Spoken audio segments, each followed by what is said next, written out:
Hello दोस्तों, welcome back to another video. Episode के starting में हम डिसाइपल को देखते हैं जो कि पूरे मरमेड क्लैन को लूटने में बिजी थे और उनके बीच हम कैप्टन और जूकिंग को देख पाते हैं। जूकिंग अपने मन में कहता है, अच्छा तो इस डायरेक्शन में कैप्टन मुझे लाना चाहते थे, पर उनकी नजर तो स्प्रिट ब्रीथ लैब पर थी ना। लेकिन कैप्टन आसपास के डिसाइपल को देखकर कहने लग जाते हैं, वाकई में तुम सब बेरहम हो, तुम्हें तो कब का फाउंडेशन लेवल पर ब्रेक थ्रू कर लेना चाहिए था। पर देखो, तुम लोग बस मामूली से ट्रेजर के लिए अपने रियल एम को सप्रेस कर चुके हो ताकि तुम्हें यहाँ पे आने का एक मौका मिले और तुम अमीर हो सको। जैसे ही उनके सामने से एक कल्टीवेटर पूरे थैली ट्रेजर लूटते हुए जा रहा था, कैप्टन उसकी ओर पॉइंट आउट करते हुए कहते हैं, मैं तुम्हारे ही बारे में बात कर रहा था। इतना कहकर वो अपने एप्पल को दूसरे कल्टीवेटर पर मार देते हैं। फिर वो जुकिंग से कहते हैं, देखो तो इन कमीनों को, ये लोग दूसरे के घर तक को भी नहीं छोड़ रहे हैं। मुझे तो खुद पर से ही ये शक होने लगा है कि ये सब आखिर इंसान तो है ना। तभी जुकिंग कहता है, कैप्टन आपके बारे में क्या ख्याल है? जिसके जवाब में कैप्टन कहते हैं, तुम डिटेल्स के बारे में मत सोचो। वो इसलिए कह रहे थे क्योंकि उन्होंने एक ट्रेजर को पकड़ा हुआ था। कैप्टन जैसे ही उस ट्रेजर को घर से बाहर निकालते हैं, वो घर डिस्ट्रॉय हो जाता है और सभी की नजर कैप्टन पर चली जाती है। मगर वो और एक कल्टीवेटर के पास जाकर कहते हैं, रुक जाओ कमीने,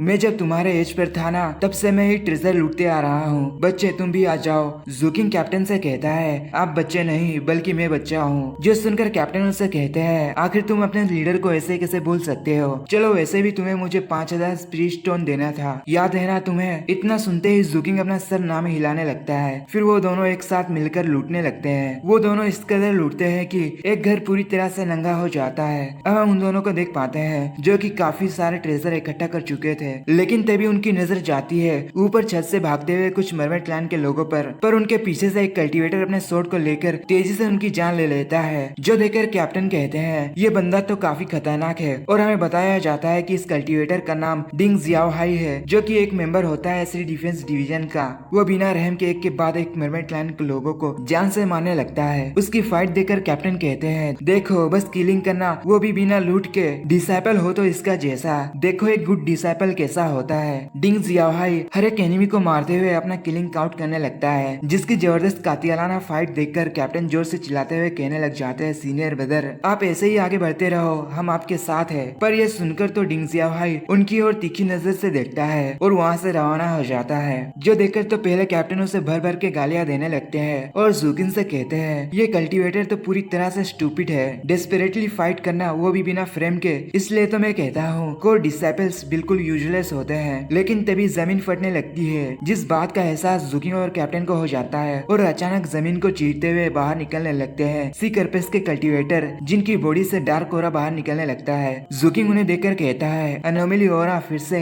पर ये तो इतने सारे हैं, आखिर मरमेड क्लैन ने इन्हें क्यों छुपाया था? इतना कहकर जुकिंग अपने पॉइजन से उन पर अटैक करता है, जिससे कि वो कल्टीवेटर भड़क जाते हैं और उनमें से कहता है, बच्चे क्या तुम मरना चाहते हो? इतना कहकर वो सभी एक साथ जुकिंग पर अटैक कर देते हैं। जो देखकर जुकिंग थोड़ी ना पीछे हटने वाला था, वो अपना डैगर लेकर सामने आने वाले कल्टीवेटर्स पर हमला करने लगता है और नीचे झुककर एक कल्टीवेटर के पैर पर मारकर नीचे गिरा देता है। लेकिन दूसरा कल्टीवेटर अपने सोर्ड से जुकिंग को पीछे हटने पर मजबूर कर देता है। कैप्टन जुकिंग से कहते हैं, सी कर्पेस के लोग ऐसे नहीं है कि तुम उनसे कैजुअली डील कर सको। वो लोग डार्क ओरा को कल्टीवेट करते हैं, लेकिन कल्टीवेटर्स कैप्टन पर हमला कर देते हैं। मगर कैप्टन उनके हर एक हमले को डॉज करते हुए जुकिन से कहते हैं, ये लोग कर्पेस पॉइजन को भी कल्टीवेट करते हैं। इतना कहकर वो एक हल्के से झटके से उन्हें खुद से दूर कर देते हैं। फिर कैप्टन आगे कहते हैं, बच्चे अगर तुम मुझे 5000 स्पीड स्टोन दोगे तो मैं तुम्हें सिखा सकता हूँ कि तुम इन्हें कैसे जान से मार सकते हो। इतना सुनकर जुकिंग अपने डैगर की स्पिरिचुअल पावर को एक्टिवेट करते हुए कहता है, कैप्टन मुझे आपकी कोई जरूरत नहीं। स्पिरिचुअल पावर एक्टिवेट होते ही ग्रैंड मास्टर को घुटन सा फील होता है, लेकिन जुकिंग अपने सामने आने वाले कल्टीवेटर्स को काफी आसानी के साथ ब्रूटली खत्म कर देता है, जिसे देखकर कैप्टन कहते हैं, आखिर इस बच्चे ने ऐसा कैसे किया? पर इतने में जुकिंग उन्हें एक कोल्ड लुक देता है, जैसे कि वो कैप्टन को एक चुनौती देना चाहता हो। ये देखते के साथ कैप्टन अपने एप्पल को ऊपर फेंकते हुए अपना स्पीयर को समन कर लेते हैं और अपनी टेरिफाइंग पावर को एक्टिवेट करते हुए सिर्फ एक ही स्ट्राइक में सभी सी कर्पेस के कल्टीवेटर को जमा देते हैं। फिर अपने स्पीयर को घुमाते हुए एप्पल को कैच कर लेते हैं और उसे खाते हुए उन कल्टीवेटर्स की ओर जाते हुए कहते हैं, मैं तुम लोगों को काफी जेंटली तरीके से जान से मारूंगा। उनके इतना कहते ही कैप्टन के हर एक कदम के साथ उन कल्टीवेटर्स की बॉडी चकनाचूर होने लगती है और एक स्टाइलिश मूव के साथ कैप्टन कहते हैं, तुम लोगों की आत्मा को शांति मिले। कैप्टन जुकिंग के पास जाकर कहते हैं, किसी को जान से मारना भी एक आर्ट होता है, इसलिए तुम्हें अपने ब्रूटल फोर्स के ऊपर ही डिपेंड नहीं रहना चाहिए। और एक बात, अगर तुम अपने पॉइजन को सी ट्रांसफॉर्मेशन स्क्रिप्चर के साथ फ्यूज करो तो तुम्हारा मूव और भी खतरनाक हो सकता है। मगर जुकिंग उनसे सवाल करता है, कैप्टन सी कर्पस के लोग डेड होते हैं क्या, जिसके जवाब देने के बजाय कैप्टन जूकिंग की ओर अपना हाथ बढ़ाते हैं, जहाँ जूकिंग उनकी ओर एक केला ऑफर करता है। ये देखकर तो कैप्टन का दिल पिघल जाता है और वो जूकिंग से कहते हैं जहाँ ब्रोकन गॉड ने अपनी आंखें खोली थी वहाँ एक रेस्ट्रिक्शन जोन ने जन्म ली, लेकिन अगर उसकी नजर किसी फॉरबिडन लैंड पर पड़ जाए तो वो रेस्ट्रिक्शन जोन धीरे धीरे एक फॉरबिडन लैंड में बदल जाता है। रेस्ट्रिक्शन जोन के अंदर हर एक चीज मुरझाकर खत्म हो जाती है, पर फॉरबिडन लैंड्स नए इंटेलिजेंट रेसेस को जन्म देने की ताकत रखता है। तुमने जिनसे फाइट किया था वो बस उन बची हुई रिमेनेंट कॉर्पस है। जो सुनकर जूकिंग सवाल करता है उस गॉड ने अगर रेस्ट्रिक्शन जोन के बजाय फॉरबिडन लैंड में अपनी आंखें खोली होती तो क्या होता। कैप्टन कहते हैं ये एक एक्सट्रीमली रेयर इवेंट है, अगर ऐसा ही होता तो वो जगह हद से ज्यादा टेरिफाइंग चीज में बदल जाती जिसे कहा जाता डिवाइन डोमेन। इतना कहकर वो उस खाई में कूद जाते हैं जो कि असल में होता है अंडर वाटर वर्ल्ड का एंट्रेंस। ये देखते के साथ जूकिंग भी नीचे छलांग लगा देता है जहाँ उस खाई के अंदर पानी मौजूद था, इसलिए जूकिंग वाटर एडवांस तालिस्मान से अपने चारों ओर एक वाटर का घेरा बनाते हुए कहता है आखिर कैप्टन कहाँ चले गए, पर वो वहाँ से जाते हुए चारों तरफ अपनी पोजीशन को फैलाते हुए कहता है ये जगह मरमेड और सी कर्पस लैंड का मिक्सचर एरिया है, इसलिए मुझे संभलते हुए आगे बढ़ना होगा। तभी हम कैप्टन को देख पाते हैं जो कि अपने आप से कहते हैं लिटिल जूकिंग तुम रास्ता बनाओ, मैं तुम्हारे पीछे पीछे आ रहा हूँ। जिस पोजीशन की वजह से वहाँ मौजूद मरमेड्स मारे जाते हैं और जूकिंग इसी तरह से पोजीशन फैलाते हुए आगे बढ़ने लगता है और वो फाइनली पहुंच जाता है अंडर वाटर वर्ल्ड।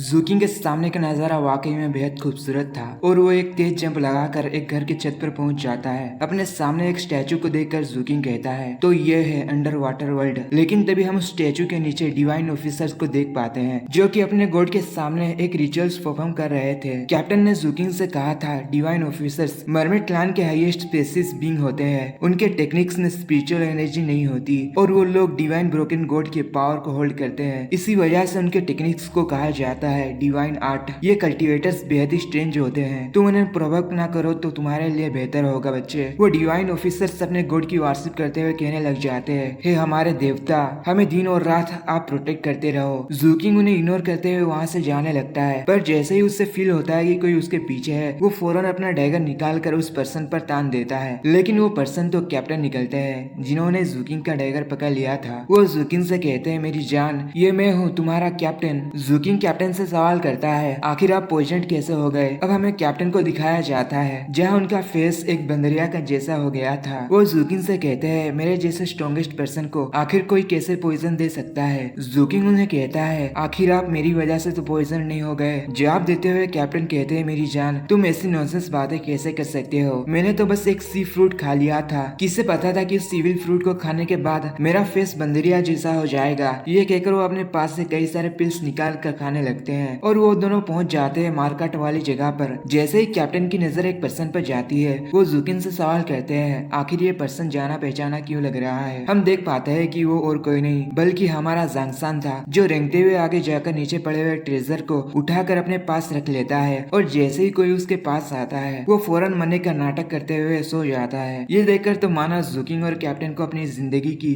सबसे बड़ा झटका लग गया हो, पर इन सब से बेफिक्र जांगसान अपने काम में व्यस्त हो जाता है। लेकिन इसी बीच कोई उसके सामने आ जाता है जिसे महसूस करते ही वो फिर से मरने का नाटक करता है। फिर वो खुद को संभालते हुए आगे जाने लगता है, मगर उसके सामने आ जाते हैं जूकिंग और कैप्टन जिनकी पैरों को देखकर जांगसान की नजर उनकी ओर जाती है, जहाँ जूकिंग कहता है सीनियर ब्रदर मुझे आपसे ऐसी उम्मीद बिल्कुल भी नहीं थी। ये सुनकर तो जांगसान हंसने लगता है और खड़ा होते हुए कहता है जूनियर ब्रदर ये तो काफी कोइंसिडेंस की बात है। पर वो जूकिंग के साइड में खड़े कैप्टन के बारे में सवाल करता है आखिर ये पर्सन कौन है। जैसे ही कैप्टन अपने एप्पल को निकाल कर खाने लगते हैं ये देखते ही जांगसन समझ जाता है ये कोई और नहीं बल्कि कैप्टन है। वो उनसे कहता है कैप्टन क्या आपको किसी ने जहर दे दिया, मगर कैप्टन अपना मुंह फेरते हुए कहने लग जाते हैं नहीं नहीं ये तो बस इविल फ्रूट खाने की वजह से हुआ है। जो सुनकर जांगसन अपने पास से कुछ पिल्स निकाल कर कैप्टन को देने की कोशिश करता है, पर कैप्टन उसका हाथ झटकते हुए कहते हैं आखिर तुम यहाँ मरे हुए कर्पस के जैसे एक्टिंग क्यों कर रहे थे, चलो हमारे साथ, मैं तुम्हें गारंटी देता हूँ कि तुम्हें इससे भी अच्छा ट्रेजर मिलेगा। इतना कहकर कैप्टन अपने पास से एक स्पिरिचुअल आइस जो कि एक लो ग्रेड का ट्रेजर था उसके जरिए बाहर क्या हो रहा है सब कुछ देखने लगते हैं। जांगसन कहता है वाओ आपके पास तो एक अमेजिंग आर्टिफैक्ट है। दूसरी ओर एंसेस्टर कहते हैं कमीने ज़ेंगाई तुम सच में हमारे क्लैन को डिस्ट्रॉय करना चाहते हो, जिसके जवाब में ज़ेंगाई कहते हैं जब से तुम्हारे क्लैन ने हमें धोखा दिया था तब से ही तुम्हारे क्लैन के फेट को तय कर दिया गया, अब तुम्हें खत्म होने से कोई भी नहीं रोक सकता है। इतना सुनते ही एंसेस्टर कहने लग जाता है ज़ेंगाई तुम शायद भूल रहे हो हमारे क्लैन के पास डिवाइन ब्रोकन गॉड की प्रोटेक्शन है। इतना कहकर एंसेस्टर कहते हैं, हे हमारे सुप्रीम डिवाइन गॉड, प्लीज हमारी हेल्प कीजिए, आपका ये डिसेंडेंट आपको पुकार रहा है। उनके इतना कहते ही एक सिग्नल उन डिवाइन ऑफिसर्स तक पहुंच जाता है और उनमें से एक कहता है, चलो सभी रेडी हो जाओ। उसके इतना कहते ही सभी मौजूदा डिवाइन ऑफिसर्स खुद को सैक्रिफाइस करते हुए अपने डिवाइन गॉड को अवेकन करना चाहते थे। मौसम पूरी तरह से खराब हो जाता है और इसी के साथ एक जाइंट आई खुल जाती है। फिर समुद्र को चीरते हुए बाहर निकलने लगता है डिवाइन बीस्ट, जो कि एक सुप्रीम बीइंग है, जिसे देखकर जंक्शन कहता है, ये तो एक लेजेंडरी डिवाइन बीस्ट है जो कि समुद्र की गहराई में सो रहा था। एंसेस्टर कहता है, जूइंग डिसेंडेंट्स को भले ही इसकी वजह से काफी खतरनाक कीमत चुकानी पड़ सकती है। ज़ेंकाई, मुझे पता है कि तुम मेरे साथ यह मरना नहीं चाहते हो। उनके इतना कहते ही वो डिवाइन बीस्ट जोर से रोर करने लगता है, जिसके बस रोर करने की वजह से ही उसके चारों ओर काफी खतरनाक एनर्जी प्रेशर रिलीज होने लगता है। पर एंसेस्टर आगे कहते हैं, ज़ेंकाई, अगर हम दोनों मिलकर इस बीस्ट से फाइट करते हैं तो शायद इसे हम हरा सकते हैं। हम अब भी स्टील अलायंस है। मैं वादा करता हूँ कि हमारा क्लैन तुम्हें सारी अथॉरिटीज देगा, इवन के हम तुम्हें सी कर्पस पर हमला करने में भी साथ देंगे। जो सुनकर मास्टर ज़ेंकाई कहते हैं, अब इसके लिए बहुत देरी हो चुकी है। इतना कहकर वो समन करने लगते हैं ह्यूमन रेस का वार गॉड बैनर। हम देख पाते हैं कि वो पैलेस डिस्ट्रॉय होते हुए वहाँ से बाहर आने लगता है ह्यूमन रेस का वार गॉड बैनर, जिसकी ओरा ही अलग लेवल पर थी। बैनर को बाहर निकलता देखकर एंसेस्टर घबराते हुए कहते हैं, आखिर ये कैसे हो सकता है कि तुम्हारे पास एंशिएंट डेजोलेटेड कॉन्टिनेंट का एक सुप्रीम आर्टिफैक्ट हो। ये आर्टिफैक्ट तो सेवेंथ सेक्ट अलायंस का निशान है। लेकिन इतने में ही वो डिवाइन बीस्ट एक खतरनाक एनर्जी बीम अटैक मास्टर ज़ेंकाई की ओर चल देता है। पर मास्टर ज़ेंकाई मुस्कुराते हुए अपने सामने एक so called powerful protection formation लगा देते हैं, जिसके सामने वो बीम अटैक नहीं टिक पाता। मास्टर ज़ेंकाई गुस्से में कहते हैं, सूरज और चांद बने इसके निशान, पहाड़ और नदियां बने इस झंडे के धागे। अब मैं इसे दोबारा खोल रहा हूँ ताकि हर बुराई और बगावत को मिटा सकूं। जहाँ ह्यूमन वार गॉड का बैनर इशारा करता है, वहाँ हजारों बुरी ताकतें खामोशी के साथ झुक जाती है। इतना कहकर वो वार गॉड बैनर की पावर को एक्टिवेट कर देते हैं, जिसकी वजह से वहाँ से 3 होली लाइट बीम निकलकर ऊपर आसमान की ओर जाकर मर्ज हो जाती है, जिसकी वजह से पूरे आसमान गोल्डन कलर में बदल जाती है। ये देखकर सभी ग्रैंड एल्डर्स अपनी गॉड की वार्शिप करने लगते हैं। ये सब देखकर एंसेस्टर घबराते हुए कहता है, ये फ्लक्चुएशन और पावर तो एंशिएंट टाइम से बिलोंग करती है। हम देख पाते हैं कि ऊपर आसमान से एक जाइंट हाथ बाहर निकलता है, जो कि असल में एक फिंगर टेक्निक थी। उस फिंगर अटैक के आगे बढ़ते ही चारों तरफ खतरनाक एनर्जी प्रेशर रिलीज होने लगता है, जो सीधा जा रहा था उस डिवाइन बीस्ट की ओर। और फाइनली उन दोनों की टेरिफाइंग पावर क्लास हो जाती है, जिनके अटैक टकराते ही हम देख पाते हैं कि वो फिंगर अटैक डिवाइन बीस्ट पर डोमिनेट कर रहा था। और देखते ही देखते उस डिवाइन बीस्ट के चिथड़े उड़ जाते हैं। एंसेस्टर नीचे गिरते हुए कहते हैं, डिवाइन गॉड, आप कैसे मर सकते हो। उस डिवाइन बीस्ट की मीट के टुकड़े जैसे ही पानी में गिरते हैं, उसकी डार्क ओरा को महसूस करते हुए मछलियां उससे खाने लगती है। ये सब देखकर जंक्शन कहता है, ये मीट के टुकड़े मुझे काफी लजीज लग रहा है। जो सुनकर कैप्टन कहते हैं, तुम क्या मजाक कर रहे हो, वो एक डिवाइन बीइंग का मीट और ब्लड है। अगर हमारे हाथों एक भी मीट का टुकड़ा लग जाए तो हम इतना अमीर हो जाएंगे कि तुम सोच भी नहीं सकते। इतने में ही उनका वो आर्टिफैक्ट डिस्ट्रॉय हो जाता है, जो देखकर ज़ूकिंग थोड़ा हैरान रह जाता है। लेकिन कैप्टन उन्हें आगे बढ़ने के लिए कहते हैं, जो सुनते ही वो तीनों और भी अंदर की ओर रवाना हो जाते हैं। भागते हुए ज़ूकिंग अपने मन में सोचता है, स्पिरिट ब्रीथ लैम्प जिस ओर गाइड कर रहा है, मुझे उस डायरेक्शन में जाना होगा। जैसे ही उनकी ओर मरमेड क्लैन के मेंबर्स आने लगते हैं, ज़ूकिंग अपने पास से पॉइजन निकाल कर उनके ऊपर अटैक कर देता है, जिसकी वजह से उनकी मौत हो जाती है। पॉइजन को देखते ही डर के मारे कैप्टन और जंक्शन अपने पास से कुछ पिल्स निकाल कर खाने लगते हैं, ताकि वो ज़ूकिंग के पॉइजन से बच सके। जहाँ कैप्टन चिल्लाते हुए ज़ूकिंग से कहते हैं, क्या तुम हमें भी पॉइजन देकर मारना चाहते हो।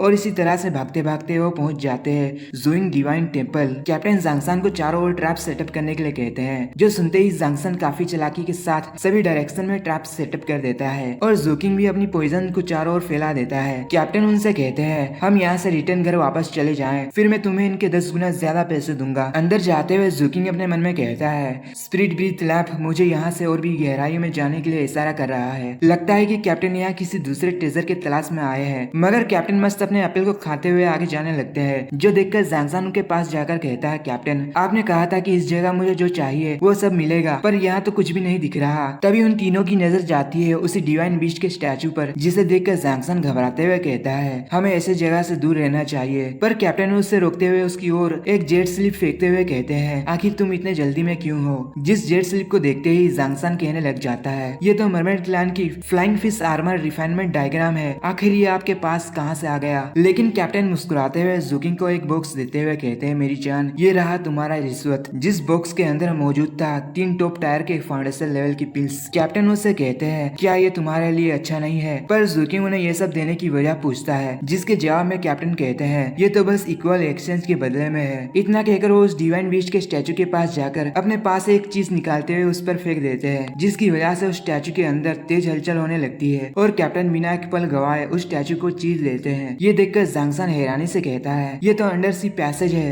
रुको रुको कैप्टन, आप उस डिवाइन बीस्ट के मीट और ब्लड को हासिल करने के लिए अंदर जा रहे हो। कैप्टन एक स्टिक को जलाकर उसी स्टैचू के पास रखते हुए कहते हैं यहाँ रहकर इस जगह को गार्ड करो। अगर मैं स्टिक के बुझने से पहले वापस नहीं आया तो समझ लेना कि मैं मारा गया और यहाँ से तुम दोनों फौरन निकल जाना। मगर जूकिंग उनसे कहता है आप हमारी जिंदगी दाव पर नहीं लगा सकते हो। जिसके जवाब में कैप्टन कहते हैं मैंने जो तुम्हें ट्रेजर दिया है वो खेलने के लिए नहीं है, मैंने तुम्हारी जिंदगी से 100 गुना ज्यादा कीमत दी है। इतना कहकर उस पैसेज की ओर छलांग लगाते हुए कहते हैं मेरी ट्रेजर में आ रहा हूँ, और उनके जाते ही वो पैसेज बंद हो जाता है। ये सब देखकर जंग सन अपना सिर हिलाने लगता है और कैप्टन को गाली देकर कहने लग जाता है देखो देखो इस कमीने को, ये कमीना तो की कंडेंसेशन रियल में होकर भी अंदर चला गया, ये तो साफ सुसाइड करने जैसा है। मगर जूकिंग बोलता है आजकल कॉफिन भी महंगी हो गई है, पर फिकर नोट, मैं एक का तो जुगाड़ जरूर कर सकता हूँ। जंग सन कहता है मैंने जो तुम्हारे लिए धर्मा वेसल बनवाई थी, मैंने उसके पैसे कैप्टन से अभी तक नहीं लिया है। जो सुनते के साथ जूकिंग उसकी ओर गुस्से में देखने लगता है। यह देखकर जंग सन अपना बत्तीसी दिखा रहा था,